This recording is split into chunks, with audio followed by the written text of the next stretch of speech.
I know.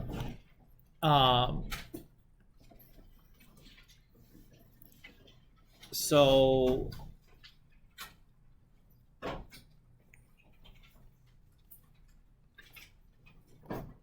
in chapter 3, we're going to be talking about graphing these trig functions. So graphing sine and cosine here specifically to start with.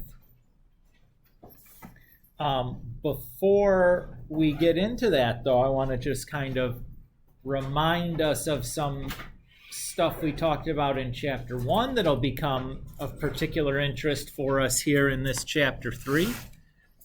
So just so that we have this fresh in our minds. So in chapter 1, we talked about this idea of a parent function. And we can perform the transformations of translation, reflection across x or y axis, and dilation to any function. And we can find the resulting function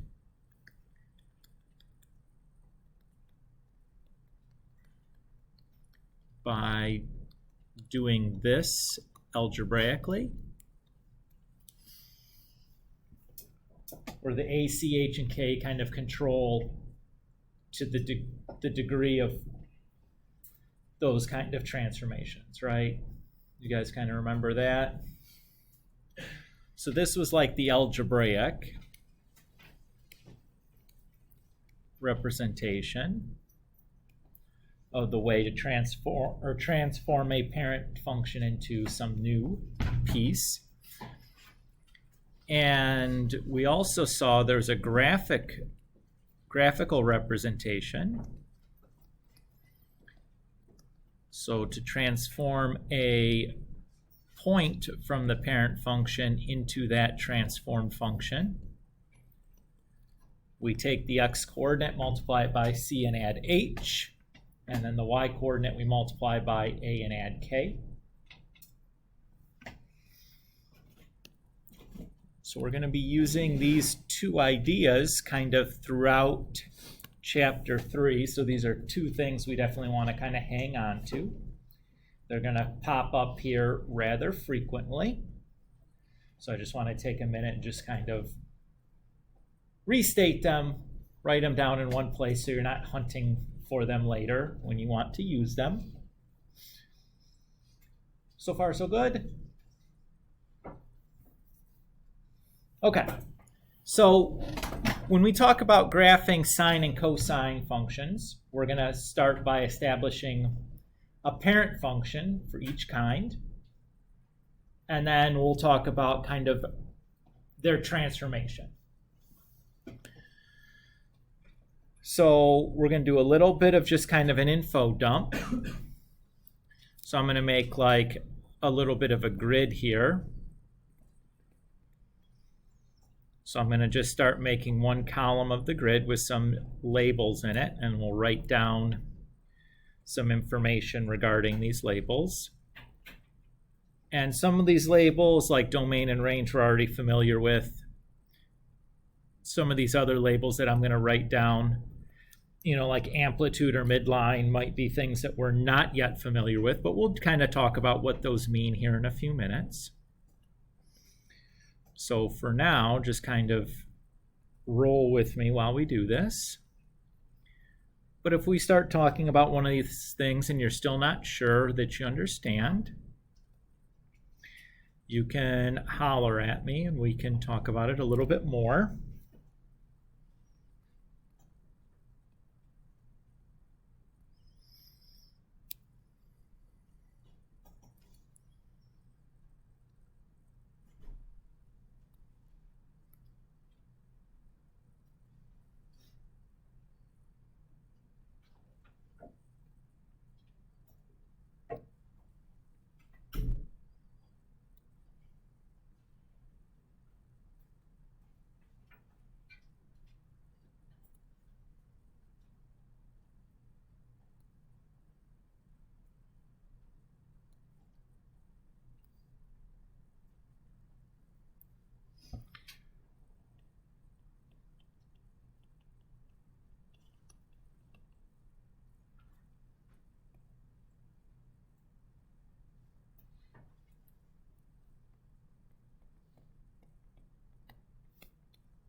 So our two parent functions that we're going to consider are y equals sine x and y equals cosine x.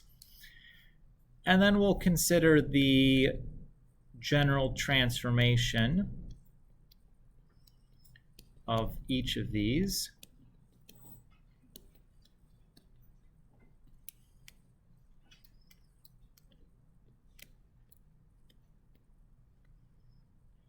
And I'm just going to kind of write that all in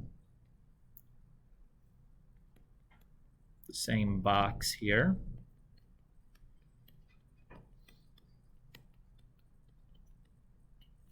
So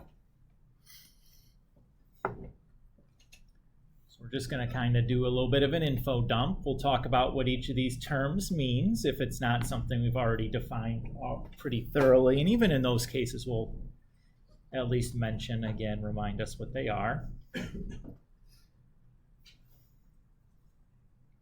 So I'm just going to pause here for a second and let everybody kind of catch up as they're building their grids out.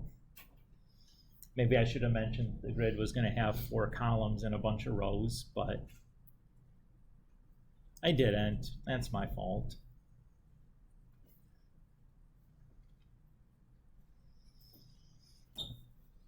So let's start thinking about domain. So the domain for a function is the set of values that you can use as inputs for that function, right? That's basically what that means. For sine and cosine functions, the inputs are going to be angle measures. Hi. Hi, how are you? Well, just fine. He's not here today. He's not? He's absent. Okay, I'll get back. Thank you. No problem. The inputs for sine and cosine are angle measures, right? You do like sine of 30 degrees or cosine of 5 pi over 6 or whatever. So after chapter 2, one of the big results was instead of being limited to angles that could be in a right triangle, we expanded our definitions of sine and cosine so we can use any standard position angle. Everybody's okay with that? And those standard position angles could get as big as we want just by going multiple times around, multiple rotations around the origin, or they can get as small as I want by rotating the opposite direction as many times as I want around the origin. And because sine and cosine, our new definition, the outputs of those are related to points on the unit circle. And any standard position angle we draw, the terminal side is going to intersect some point on the unit circle. That tells me that the domain for sine and cosine is going to be both all real numbers, right? We now can do sine and cosine of any angle we want, and they'll always give us an output. Everybody's okay with that idea?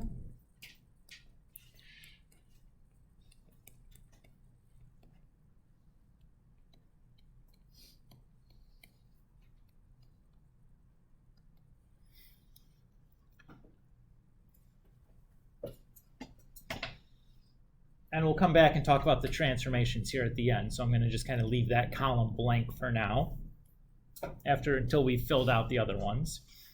Everybody okay with that idea? Okay, so let's think about range. The range is the set of values that the function can output, correct? So for sine and cosine, those outputs are related to the values from the unit circle. So let me just kind of dump that in there.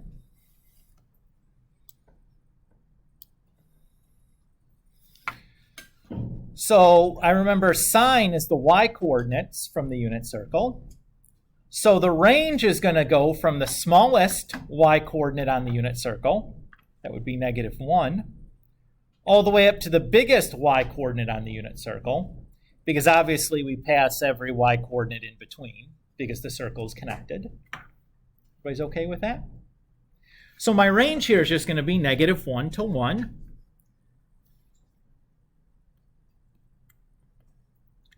And notice here that I'm using brackets rather than parentheses, because sine and cosine can or well, actually we haven't said anything about cosine yet, because sine can actually take the values of -1 and +1. Those are actual outputs that we can have. So far, so good? We can do the same thing for cosine. Remember, the outputs for cosine are the same as the x-coordinates on the unit circle. So the smallest x-coordinate is -1, and the biggest x-coordinate is +1. And obviously, because the circle is connected, every x-coordinate in between them are used by some point on the circle. So again, the range for cosine is going to be the same as the range for sine.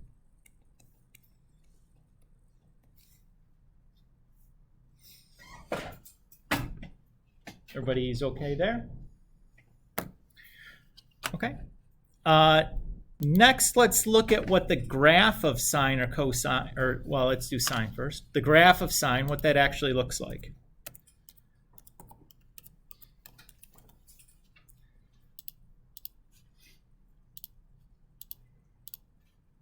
So I'm going to import that real quick here.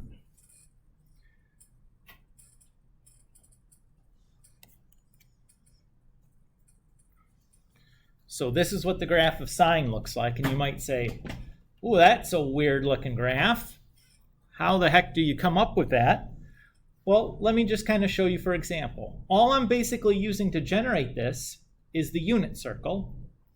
So the points on this graph, the x-coordinate is going to correspond to the angle measure, the input to sine. And the y-coordinate is going to correspond to the y-coordinate from the unit circle.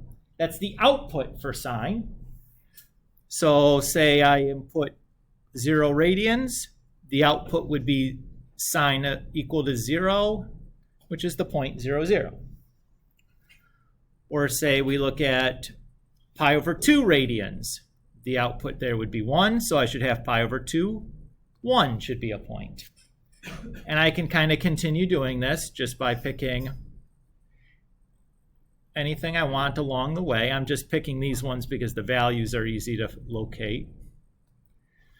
But you can see that I could do this for as many points as I want, as long as I want. I could do points in between the ones that I'm picking, but it'll generate this graph. Everybody see how the graph is related to the unit circle? Okay. So if I look at this graph and I think about its symmetry, notice that like this part of the graph is identical to that part of the graph where they're in opposite quadrants, or like kitty corner diagonal from one another. We remember this corresponded to a type of symmetry that was representative of odd symmetry.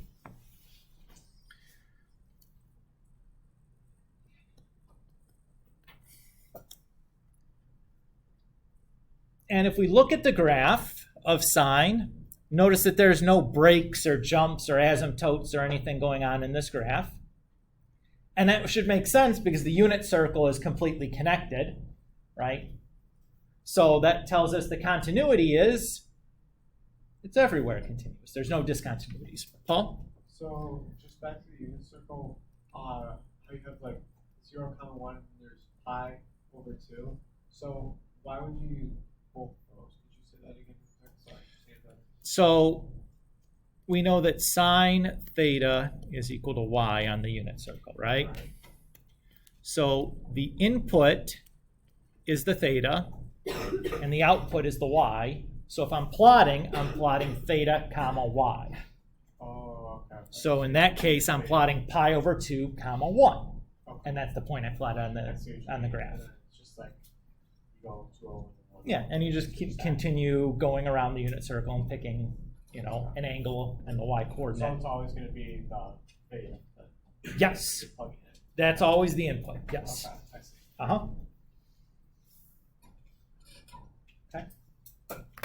Okay. Let's do the same thing real quick for cosine.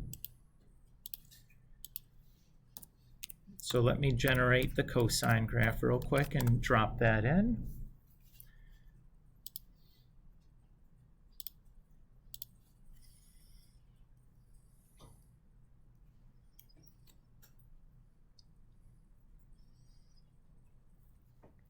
Okay, So if I look at the graph of sine and cosine, they look similar, but they're not identical. We can all see that, right? The shape is the same, but the locations of the points are a little bit different. So the same idea for cosine. I'm going to accept, instead of using theta and the y-coordinate, I'm going to be using theta and the x-coordinate from the unit circle to generate the points for my graph. So for example, I'd have 0, 1 would be a point. And then pi over 2, 0 would be a point. And pi and -1 would be a point. 3 pi over 2 and 0 would be a point. And I can kind of keep doing this as long as I'd like, right? You kind of get the idea. Okay. If I look at the graph of cosine, I'm so hi. sorry. I'm gonna give a 7. That's okay. You don't have to apologize. Yeah. Notice that like this half of the graph is identical to that half, like they're a mirror image. You guys remember that? What type of symmetry that's indicative of? Even. Even is correct. And just like just like sine, the graph of cosine has no breaks or asymptotes or anything else going on in there. So we know it's everywhere continuous, just like sine was. Again, that shouldn't be a surprise if the domain is all real numbers. You know, that's not super shocking when that happens. So the next 4 terms here are things that we haven't yet really talked about. Let's do the midline first. So when I talk about the midline for a graph, the midline is like an imaginary line that's going to divide the graph in half so that like there's an equal amount of area bounded between the graph and the midline below the midline and above the midline. So in the case of sine, it looks like the midline is at the x-axis or y equals 0. Is everybody okay with that idea?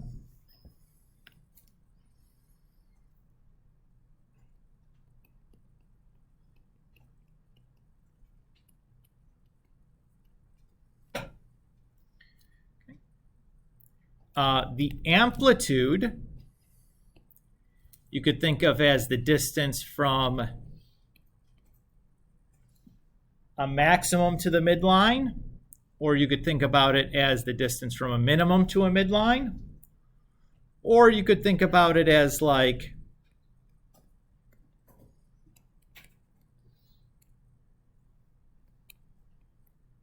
half the distance from a maximum to a minimum. Everybody okay with that? But the amplitude's a distance. So in the case of sine, that distance is 1, right? Okay.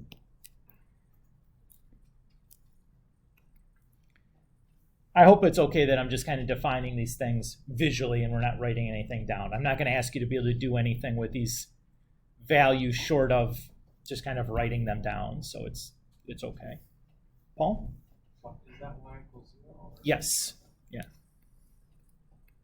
Which is the same thing as the x-axis. Oh, I see. Okay. Notice when we look at the graph of like sine or cosine here, what we're seeing is a graph that kind of repeats itself. It looks kind of the same over and over and over again. So like we notice that this piece has an up hump and then a down hump, and then it starts back over again with a new up hump and then a new down hump. You guys see that?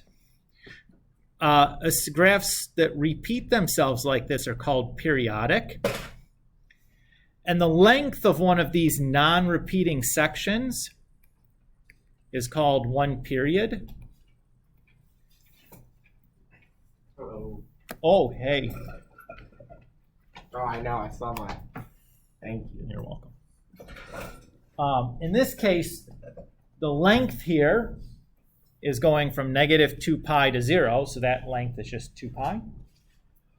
Everybody's okay with that?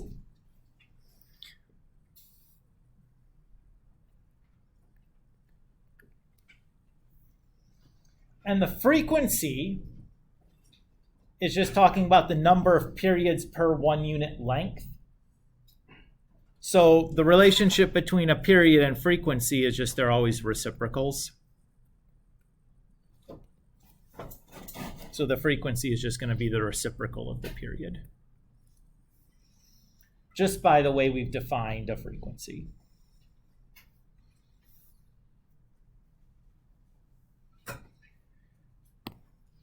If I go and I look at my graph of cosine, that midline is the same. Everybody agree with that? The amplitude is the same. The period length is the same.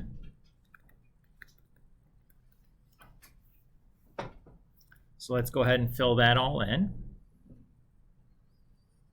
Oops, there you are.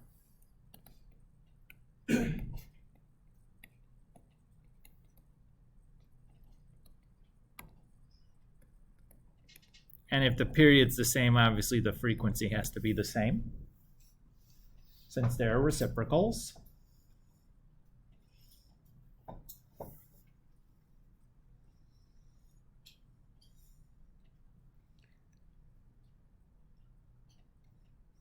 Okay. Let's think about these transformations now. So remember the type of transformations we can do. We can reflect across the x or y axis. We can stretch or shrink things horizontally and vertically. And we can translate things, move them up and down or left and right. Everybody's good with that? Can doing any of those things cause a break in my graph? If I do any of those, can it break the graph so that I lose part of my domain? No, right?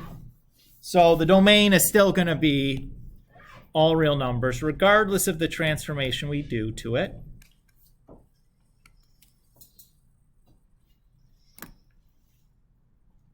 Now, can the range change? Yes. What type of transformations can change the range?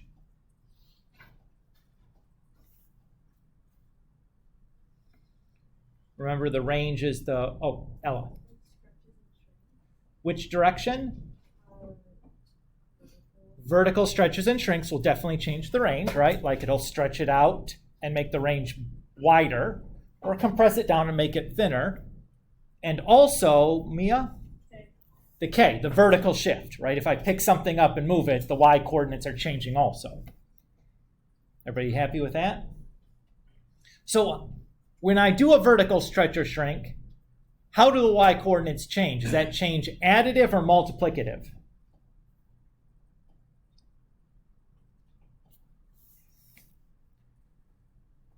Which value, A, C, H, or K, does the vertical stretches and shrinks? Yeah, it's A, so it's multiplicative. And the K is then additive. So the range here is going to go from K minus the absolute value of A to K plus the absolute value of A.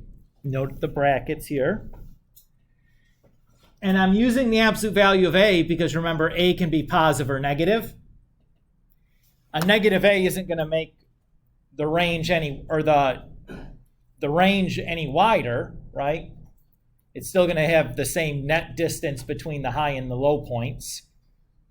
So we just use the absolute value to make sure that when we write our interval, it's the small to big, because that's the order that we need to write in intervals, the smaller number to the bigger number. We're not going to talk about symmetry for a transformation because probably the transformation is going to destroy any symmetry that might have existed.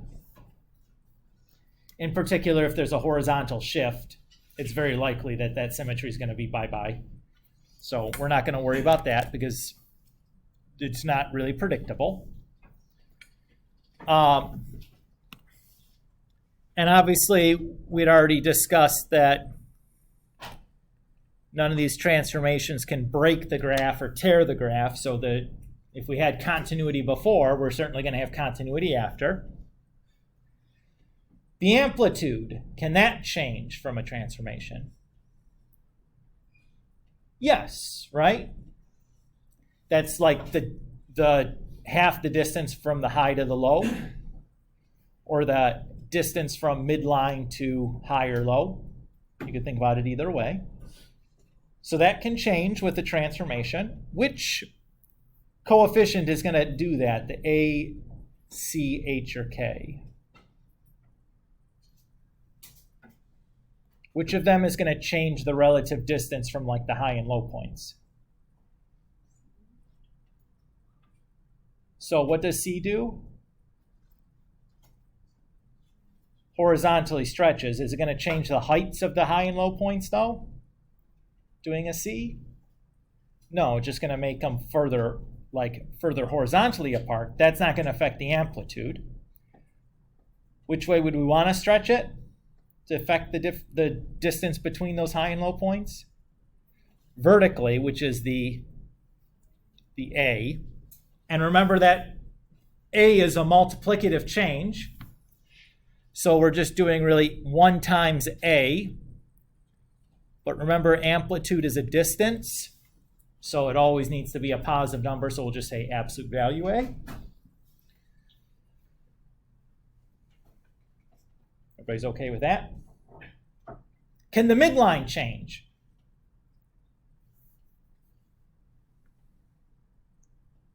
Yes.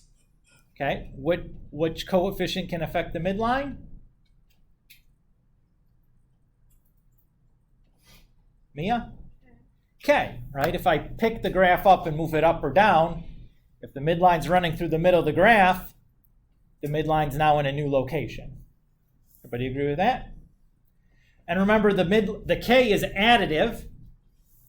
So if it was y equals 0 before, it's just going to be y equals K now.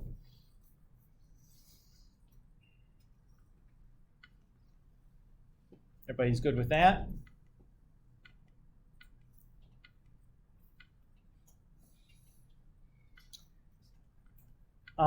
The period, can that change?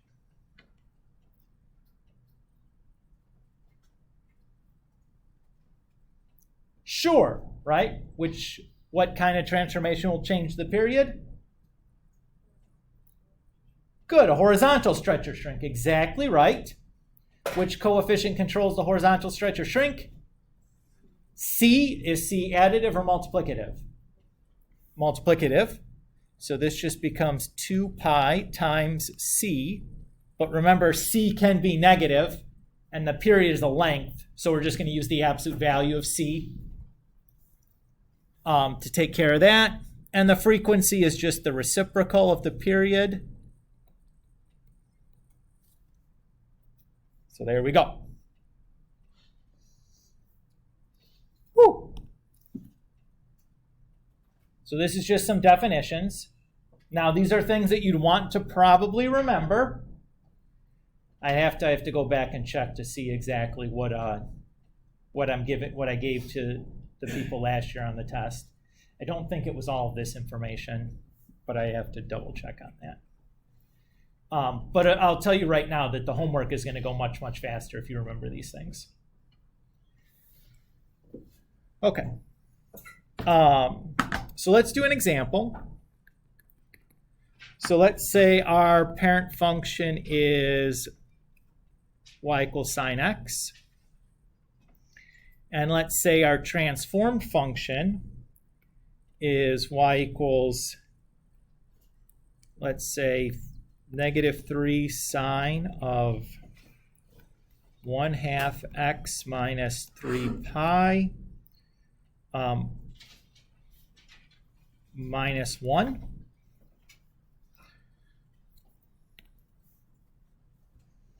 And let's go ahead and describe some of these attributes that we just kind of listed in the table, and then we'll describe the transformation that's taking place and do all that jazz. So before I do any of that, what I'd want to do is I'd want to figure out the values for A, C, H, and K.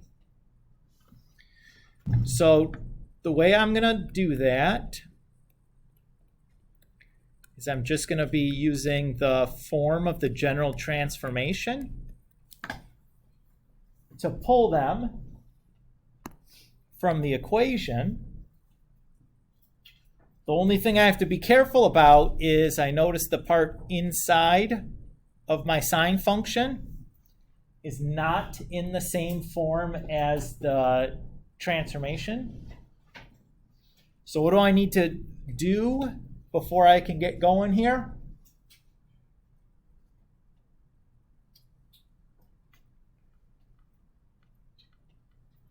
I need to factor the 1/2 off so that the leading coefficient inside of my sine function is 1, like it is in the general transformation that's I've written in red below. Everybody see that? So when I factor the 1/2 off, I do 1/2 x divided by 1/2, which just gives us x. And then I do 3 pi divided by 1/2, which is 6 pi.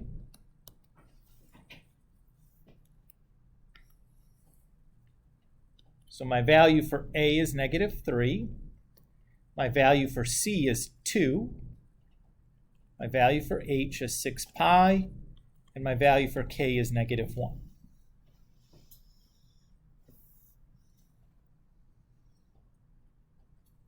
Questions on how I got any of those?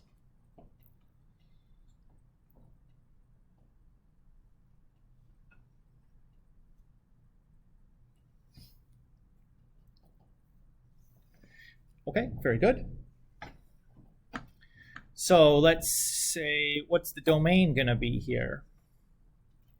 Well, that's a no-dir question, right? The domain has just got to be all real numbers. It's like that for every single thing. What's the range going to be? Well, I remember the formula for range was k minus absolute value of A to k plus absolute value of A. So in this case, k was -1. The absolute value of A is 3.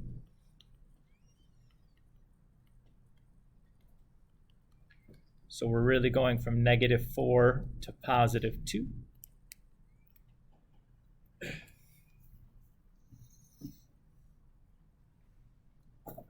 Everybody's okay with that? The amplitude, what's the amplitude going to be? Well, that's the absolute value of A. So in this case, that would be 3. What's the midline? The midline was y equals k.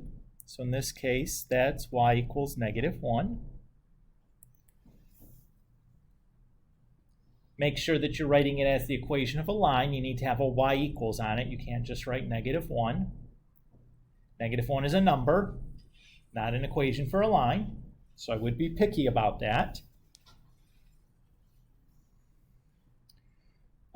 The period is 2 pi times the absolute value of C. So the absolute value of C in this case is just 2. So my period would be 4 pi. And the frequency is just the reciprocal of the period, so 4 pi.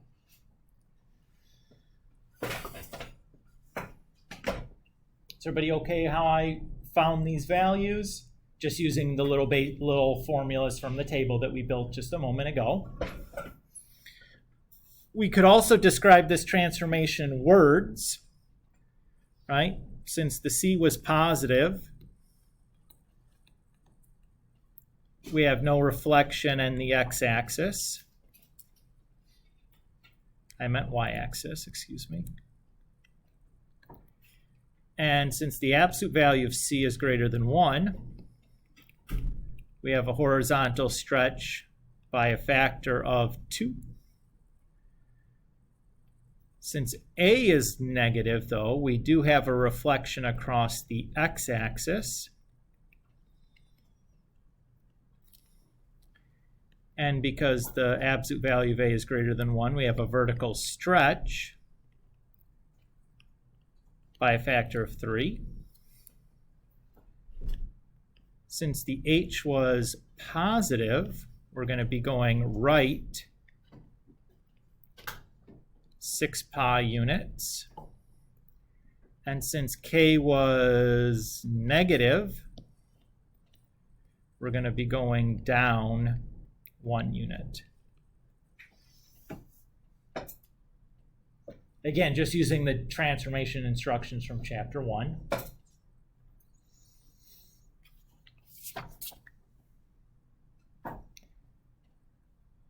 Does everybody kind of remember doing that stuff? Hopefully you still remember the criteria for those.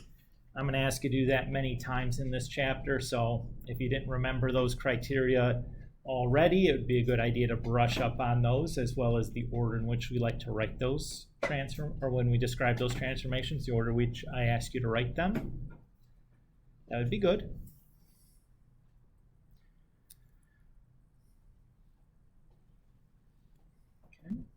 So the next thing we're going to do is we're going to talk about going from an equation and then producing a graph.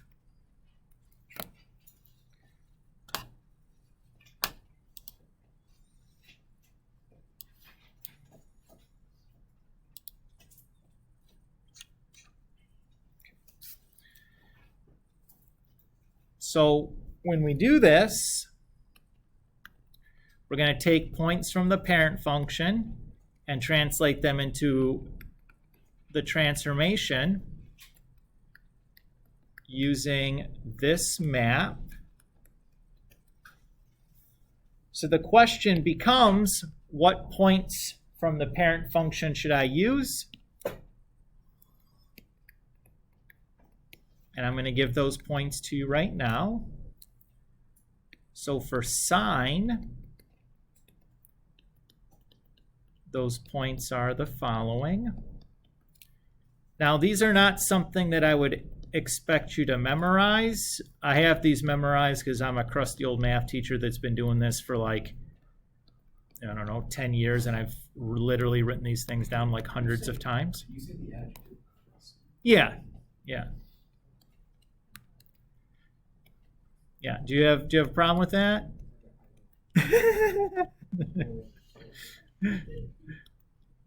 I don't know. Like, I thought that was a adjective you'd use to describe like some ancient person. Not you. Okay.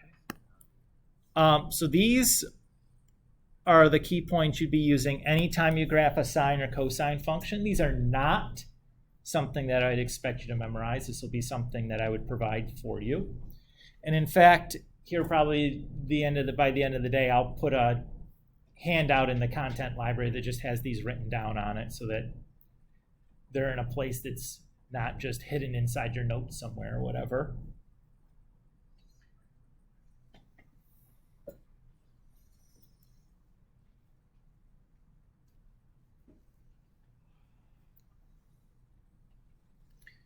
Okay. So let's do an example here. Let's say we want to graph y equals -2 sine of -x plus pi plus 1.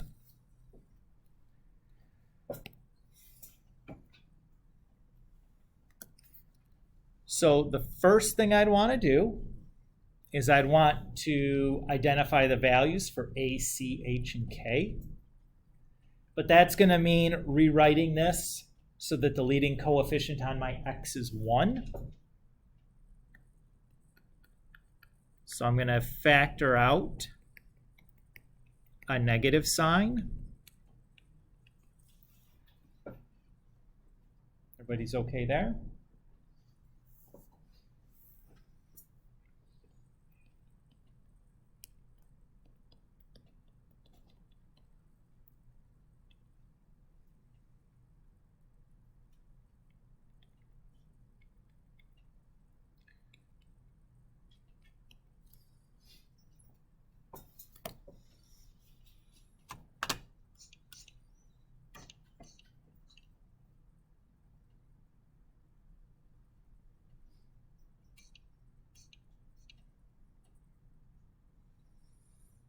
Oh, Mr. Kulik, you're dumb.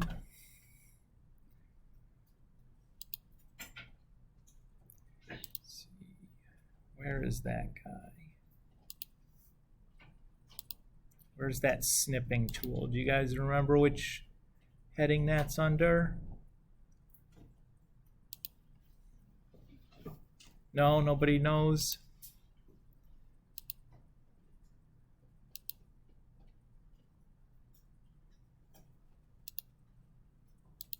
No, not that. It's gotta be here, right? Ah, screen clipping, that's what I'm looking for.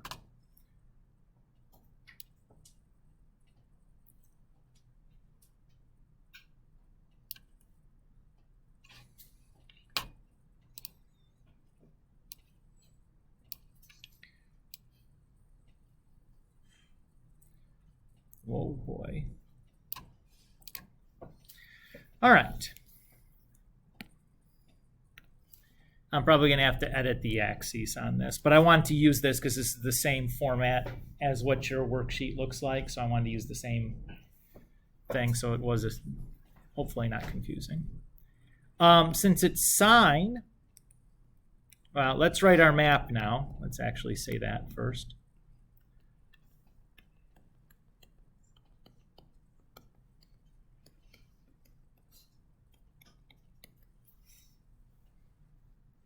So there's our map. And then I'm going to use those 5 key points for sine that I just wrote down for you guys a moment ago.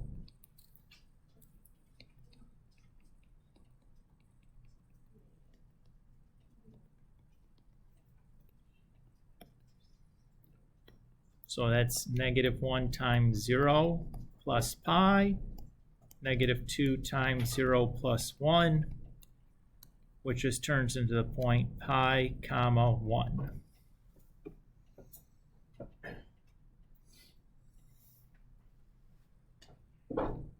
The rest of these I'm just going to write down the coordinate for after I've shown me plugging in the stuff. Are you guys cool with that?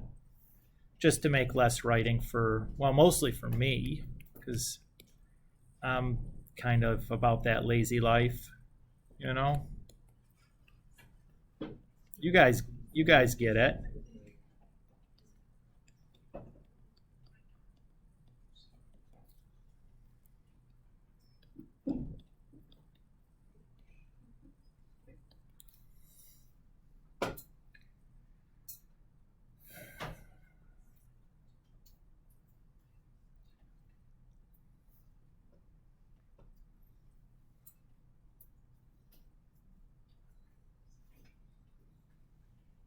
So the last thing I'm going to do is kind of just plot these points and make my graph.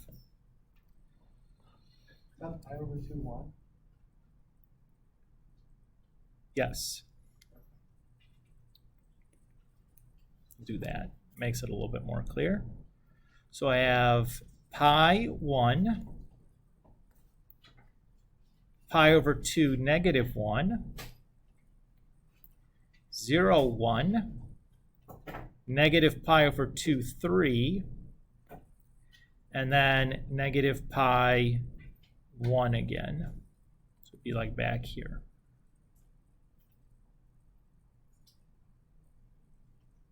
So I'll connect those out. And now really, I would like you guys to be able to fill the space provided. So we're just going to extend this graph. I don't want you to generate more points to extend it. I just want you to kind of follow the pattern. So the next one would be 1 grid mark over, and then up to the 3 spot. Oops, 1 grid over. And then next one would be 1 grid over down to 1, 1 grid over down to -1, 1 grid over back to 1, 1 grid over up to 3, 1 grid over back down to 1.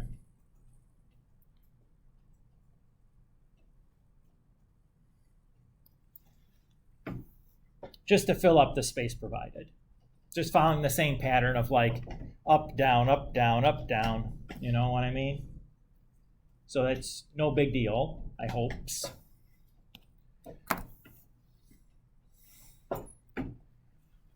You feel okay with that? And now all the graphing ones are basically the same as this, right? You just identify the AH or ACH and K, make your map, transform your points, plot your points. It doesn't really get significantly more difficult. We okay there? Okay.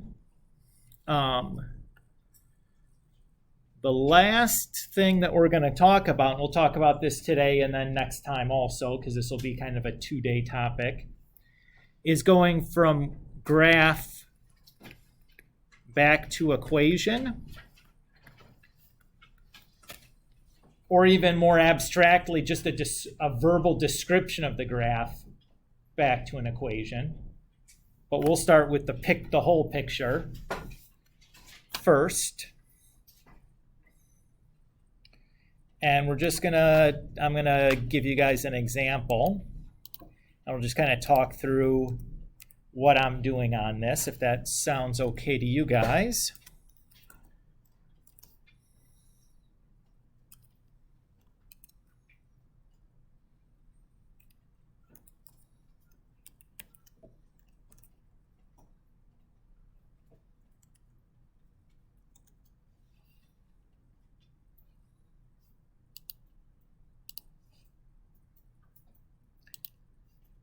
And I'm going to put the grid back on the graph that I'm making for us to look at.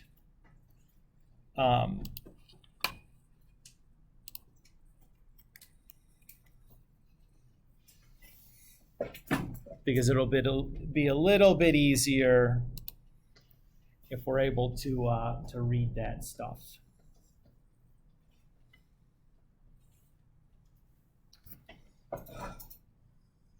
Okay. So a graph like this, where we don't know if it's the graph of a sine or a cosine, but it's still this kind of wavy pattern, we call a sinusoid.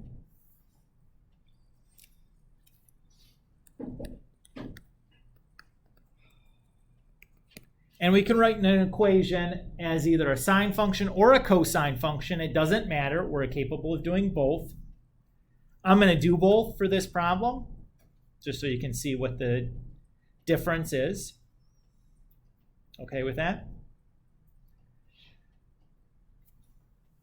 So I'll do a little grid, and we'll have the sine stuff on this side.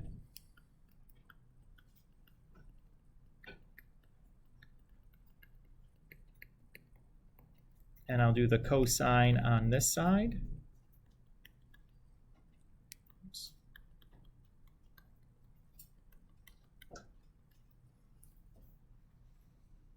Just so that we're organizing our work a little bit. Okay, so the first thing I'm going to do is I'm going to go look at my graph and see if I can identify the midline. That's usually the first thing I like to do. So just using my eyeballs, it appears that the midline is like right here. You guys buy that? I wasn't here, so I don't understand. It's basically just splitting the graph in half. So there's like an equal area between the graph and the curve that's above, and an equal area between the graph and the curve that's below. So it's just something you kind of eyeball. Does that feel okay? Okay. So the equation for this line is just y equals 3. And this tells us that k is equal to 3. And the nice part about k is it's going to be the same whether we're dealing with a sine graph or a cosine graph. Everybody's happy with that? The next thing I like to do is find the amplitude. So the amplitude is the distance between a maximum or a minimum and the midline. So that distance appears to be 2. Right, I'm gone from 1 to 3, so that distance covered was 2. So the amplitude then is also the same regardless of whether we're dealing with a sine or cosine function. Now keep in mind, what I found was the amplitude, not the value for A. A here could be positive or negative. We'll make that decision later. Everybody's okay? Okay. The next thing I'm going to do is find my period. So I like to go from extreme to extreme, I think is the easiest one for me to count. So I'm going to go from the minimum here to the minimum here. So I've gone from negative 2 pi to positive 2 pi. So my period is 4 pi. Everybody's okay with that? Now remember that the period is 2 pi times the absolute value of c. So if I divide both sides by 2 pi, I see that the absolute value of c is 2.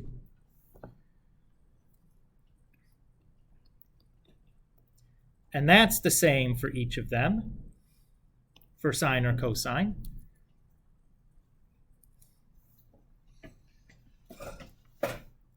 So far, so good? Okay. The trickiest part is going to be figuring out the signs on A and C and the value for H. So here's the deal. For all of these graphs, you can always do them with either A or C being positive or negative. It doesn't really matter, but it'll matter, like the combination of them matters, right? Like I could do this with C being negative or A being negative, but probably not both. So I always am going to choose C to be positive. There's like infinitely many answers to this, but never making C negative will make the problem harder, or will never make it easier if I choose C to be negative. So I'm always going to choose C to be positive, and if I need a negative sign, it'll go with the A. It'll just be easier. It typically is easier for me to account for things that way. I'm just always going to use C to be positive. Because if in the original equation that I wrote, if I can always deal with the negative on C with the A, if they're both were negative, neither one of them could be negative, and I could get the same graph from it that way. So just take it from me. The C can just always be positive. You don't have to think about it that hard. Okay. Now, finding the H is the trickiest part. To make this as easy as possible, I'm going to use a point from my parent function and compare it to a corresponding point from my transformed function.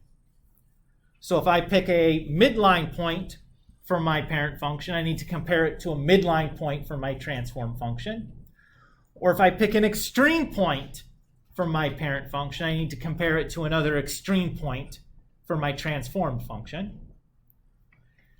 The easiest way to do that is if the point you pick from your parent function, the x-coordinate is 0. So for sine, that point is 0, 0. For cosine, that point is pi over 2, or I'm sorry, 0, 1. Excuse me. So these are just from the key points list, right? These are the ones whose x-coordinate is 0. Now, if I look at my graph of sine,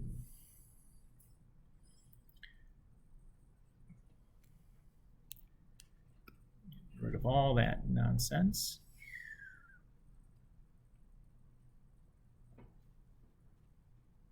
Okay. Here's the point 0, 0. Preceding that, I had a minimum, and following that, I have a maximum. Everybody agree with that?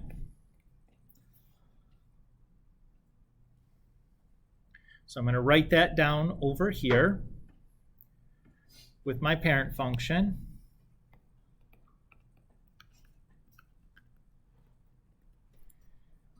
And now I'm going to find a midline point in my transformed function. It doesn't matter, any midline point would work. So really I'd be choosing one of these two. I'm going to pick this one. Doesn't really matter. That point is pi comma 3.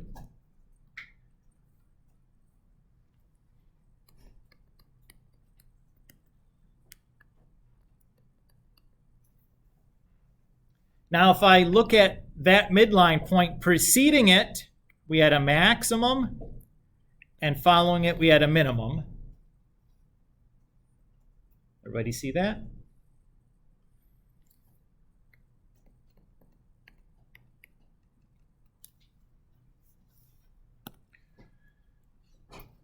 So, this value here is going to give me my value for h.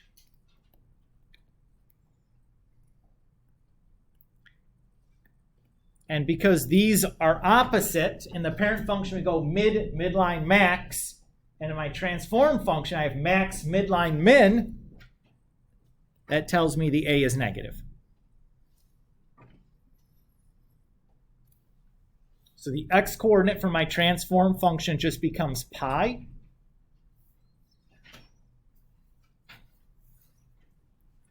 And the reason I know that is because c times 0 plus h has to give me pi.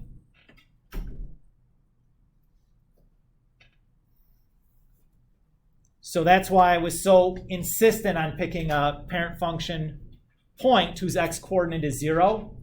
If I do that, then h is just pi, and I'm done. There's nothing tricky going on. Does that make sense? So my final answer then is y equals -2 sine of 1/2 x minus pi. What was the h? It was plus 1. What was it? 3? 3 was k. Plus 3.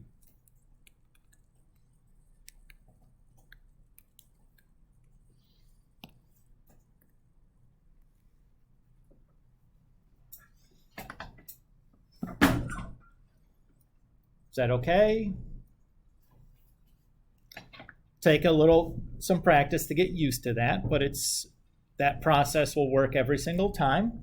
Cosine, it's actually a little bit easier, because if I go back and I look at the graph of my cosine function, on cosine 0, 1 is a maximum. That's all I care about. I don't care what happens preceding it.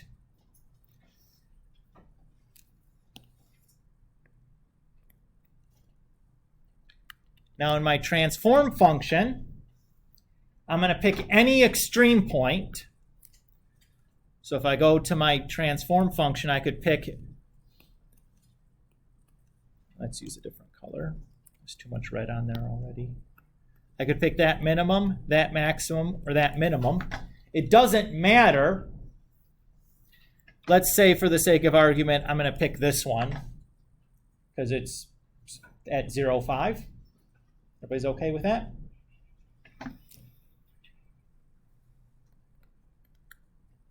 And that point is a maximum. Because these are max to max, that tells me the a is positive.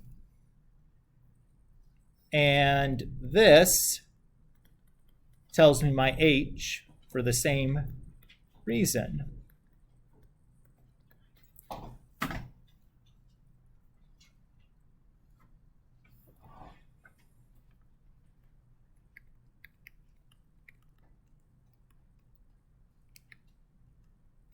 So I have 2 cosine 1/2 x minus 0 plus 3.